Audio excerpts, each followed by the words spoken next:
This painting by the artist John Baldessari evokes the art of diplomacy, a debate over nuance and detail. But this is also diplomacy. The swirls, lines, and pigments of the imagination.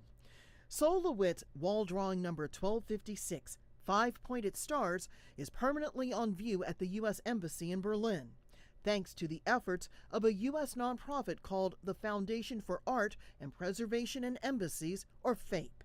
Scotty Greenwood sits on the board. Art has no language barrier. Art has really very few cultural barriers. It's a way to have a conversation with somebody even when you can't speak their language. For nearly 30 years, FAPE has asked artists to create original works for U.S. embassies and consulates in more than 140 countries. The roster of participants includes Roy Lichtenstein, Chuck Close, and Louise Bourgeois. All of the work is paid for through private donations, key in a time of fiscal restraint.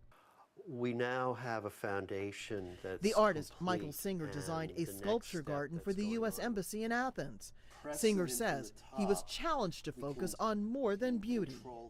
But once you enter the public realm, you take a different responsibility.